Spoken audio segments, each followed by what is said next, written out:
খোলা মাঠ, নেই কোনো সীমানা প্রাচীর, সবকিছু উন্মুক্ত।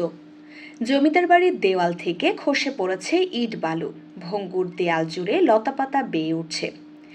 ইতিহাসের সাক্ষী ইটাকুমারী জমিদার দর্শনে যে যার মতো আসছেন, দেখছেন আর ফিরে যাচ্ছেন।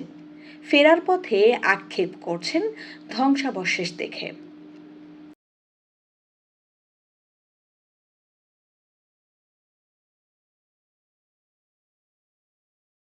রংপুরের পীরগাছায় থাকা গৌরবোজ্জ্বল ইতিহাসের সাক্ষী ইটাকুমারীর জমিদার বাড়িটি এখন স্মৃতিচিহ্ন হতে বসেছে।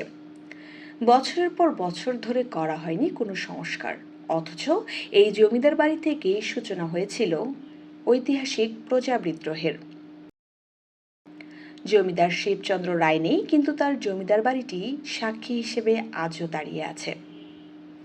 অযত্ন, অবহেলা আর সংরক্ষণের অভাবে জমিদার বাড়ি জৌলস হারিয়েছে অনেক আগেই। এখন শুধু ধ্বংসের শেষ পরিণতি দেখার অপেক্ষা। অথচ এই জমিদার বাড়িটি যুগ যুগ ধরে প্রাচীন পুরাকীর্তির অন্যতম নিদর্শন হিসেবে বিবেচিত হয়ে আসছে। ইটাকুমারী জমিদার বাড়ি অমূল্য প্রত্নসম্পদ, কিন্তু সরকারিভাবে সংরক্ষণের কোনো উদ্যোগ নেওয়া হয়নি।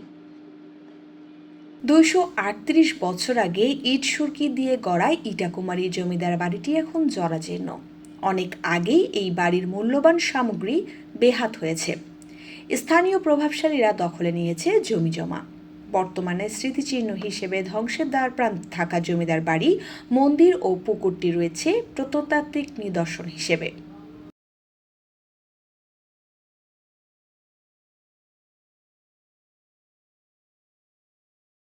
ইতিহাস থেকে জানা যায়, 1783 সালে রংপুরের ঐতিহাসিক প্রজা বিদ্রোহ ইটাকুমারী রাজা শিবচন্দ্রের বাড়ি থেকেই সংঘটিত হয়েছিল।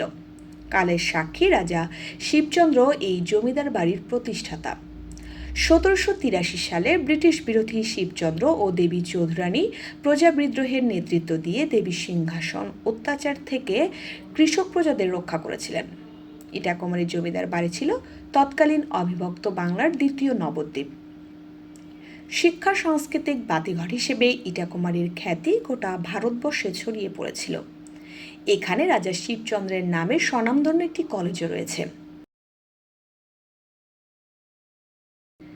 জমিদার বাড়িটি সংরক্ষণ করা গেলে বাড়িটি হবে এখানকার মানুষের জন্য বড়ই নিদর্শন।